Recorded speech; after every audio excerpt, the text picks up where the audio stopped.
Day 5. Uy, may sumisibol ng konti sa mustasa. Diligan natin. Pechay, labanus. Wow, malaki na sila. Dami nang may tumo. Oh, may tumo na. Ano ba to? Kangkong. Ito, okra. Ayun na, may sprouts. Tagal naman. Bagal nitong okra. Ito yung sitaw na pink.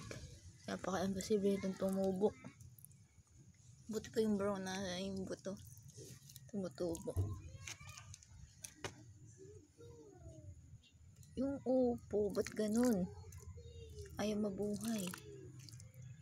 Ayaw yata niyang dinidiligan. Yung carrots, wala pa rin.